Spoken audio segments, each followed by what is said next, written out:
sijya mbere kuko tubonanye kuri stage rimwe na Lino-G honyene twarambonanye n'abandi baririmbyi batandukanye Melanin Boy aba DJ Fernando ariko ni vyiza cyane ni kubanda dushima ko hari n'abandi twiza ko tuzobonana mu yandi ma podium atandukanye 2009 niho career yanje ya music nayitanguye cyane cyane gutamba dansere mu nyuma 2010 ndaja muri studio studio natanguriyemo yari studio yitwa My Bob Record mu Bwiza usibye ko rimwe abaririmbyi twagiye turasaba amakorabo bivanye n'ukuntu usanga bafise management biragorana rimwe na rimwe ariko barahari twagiye turayaga vyinshi ariko bikiri muri projet kuzokora vuba cyane wakinana ni wanatufata ili tusinjoy kwanza leo tuna party hata kesho tuna party mademu kibao tunao sana tunapanga mipango ya kunwa na kula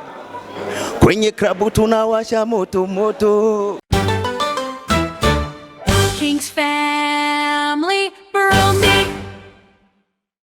Ndabahaye mwiriwe canke mwaramutse bakunzi ba King's Family TV Burundi mu kiganiro bafise impano aho rero twaronsa akaryo ko guhura n'umuririmbyi w'umurundi ariko arabikora neza cyane bamitwa Eddie Canson tukuramutsa karibu cyane hano kuri TV zacu. Yego cyane nanje ndabaramukije nizere ko mumeze neza. Yego turameze neza bose uraberewe. Merci beaucoup. Si Eddie turiko turabona ubikora neza uriko uza neza mu muziki w'u Burundi kandi tukaba twarakubonye no mu giteramo ca Lino-G umva Kuri aho cabereye mu Ruziba muri iwacu Mugere concert. Kuri wewe wiyumvise gute? Je nimvise neza kandi je byarangoye kuba twarabonanye n'undi muririmbyi ashoboye kandi nanje bakamumpa kuri stage imwe tukaba twarasangiye stage imwe ibintu bikaba byagenze neza kandi je ndabishima ndabikenguruka kubera ko sijya mbere kuko tubonanye kuri stage rimwe na Lino-G honyene twarambonanye n'abandi baririmbyi batandukanye Melanin Boy aba DJ Fernando ariko ni vyiza cyane ni kubanda dushima ko hari n'abandi twiza ko tuzobonana mu yandi ma podium atandukanye hano iwacu muri concert amugere yego twashaka kumenya mbega wimenye ryari ko ufise ingabire yo kuririmba wabijemwo gute?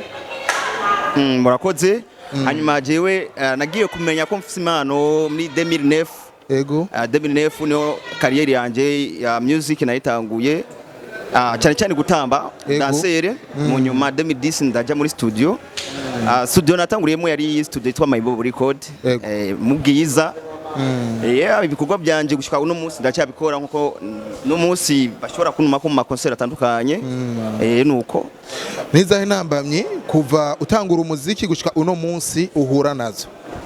Intambamye nizobura kubera ko ajya umuririmbyi duca muri struggles zitandukanye cyane cyane intambamye twagiye turahura nazo iyo tugiye ku ma stage atandukanye kenshi umuririmbyi twarahura n'ibibazo byo kwinjira kuri stage twahura n'ibibazo byo ku muryango ariko ubu usiko bikimeze uno munsi baratwumvita nk'abaririmbyi bazwi cyane bakomeye aho tuba tuherereye tuba mu cité nuko impano zageze raduga natwe baratumenya. Urugendo rw'umuziki kuva rutangura gushika uyu munsi ufise indirimbo zingahe? Ni kuvuga gushika ubu mfise indirimbo zishika kuri 13 uretse izo ni indirimbo ziwanje jenyene amakorabo arimwo no kuvuga ni mu ndirimbo bafi nka 20 na nimwe 20 harimo n'amakorabo gushika kwino saha nuwahe muririmbyi mwakoranye korabo azwi canke no vuga ko amaze gushika ku rundi rugero? Jewe novuga ko abaririmbyi barahari twakoranye korabo hariho abo bazi n'abandi batazi gusa je nifuza ko nokorana n'umundi muririmbyi abizi kuruta abo twagiye turakorana baba upcoming yene uretse ko nta muririmbyi bata turakorana cyane rimwe gusa turakoranye n'umu producer yitwa Akesi akiri umu producer muri AC Production arumva ko aho hari kera ariko uno munsi na turifuza ko twokorana n'abandi baririmbyi bakomakomeye muri iki gihugu cyacu. Hari umuririmbyi yo bakomeye woba warageze gusaba ko mwokorana akakwankira canke ntavyakira uko umva ubishaka. Oya usibye ko rimwe rimwe abaririmbyi twagiye turasaba amakorabo bivanye n'ukuntu usanga bafise management biragorana rimwe na rimwe ariko barahari twagiye turayaga vyinshi ariko bikiri muri projet yo kuzokora vuba cyane. Muri izo ndirimbo ufise indirimbo wahereje ko apana amakorabo izi wawe ku giti ciwawe ivuga gute iyo novuga ikimoto ubushasha? Ndafise indirimbo yoyo ni indirimbo yitwa Woman ubikeneye ijya kuri YouTube yanje nitwa Idi Kamso ni kuvuga cyagenda irabe indi ndirimbo ikimoto ubushasha ni indirimbo ntanashira kuri YouTube ndiko ndayikorera ama location twa tura ama location yo gukorera mu video nayo nyene yitwa amanoti vuba ndashobora kuyishira kuri YouTube doshobora kuduha aka briefing gatoya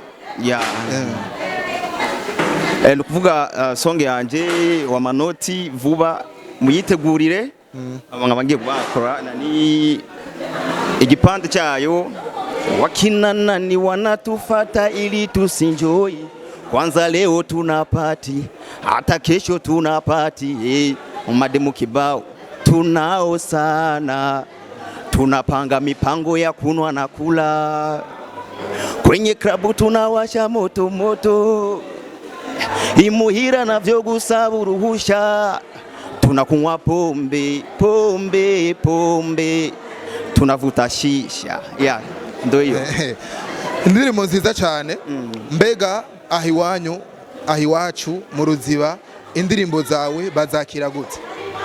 Indirimbo zanje bazakira neza ko ndumwe mu baririmbyi babikora neza sino kwishira inyuma ko barabizi ibikorwa byanje nico gituma amakonsera mwamwe ntashobora kubura nuko biba bimeze ibintu biba bimeze neza. Mbere yuko uyu mwaka urangira Edi bamwitege kwiki?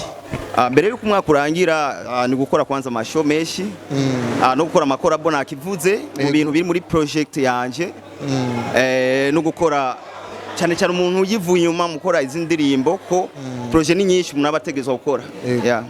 Tugushimire cyane. Merci. Nizera ko ikindi gihe niyo twagutuma ko muri Kings Family uzotwitabira. Thanks sana benshi mutangure gukurikirana ni Kings Family. Kings Family Burundi. Muje kuri YouTube yabo mukurikirane mugire subscribe mwongere muje kuri channel yanje ya YouTube nitwa Idi Kamso. Ciao. Imbuga zose ukoresha? Na page YouTube gusa? Page yanje ni Kamso. Sawa. Asante sana. Merci beaucoup.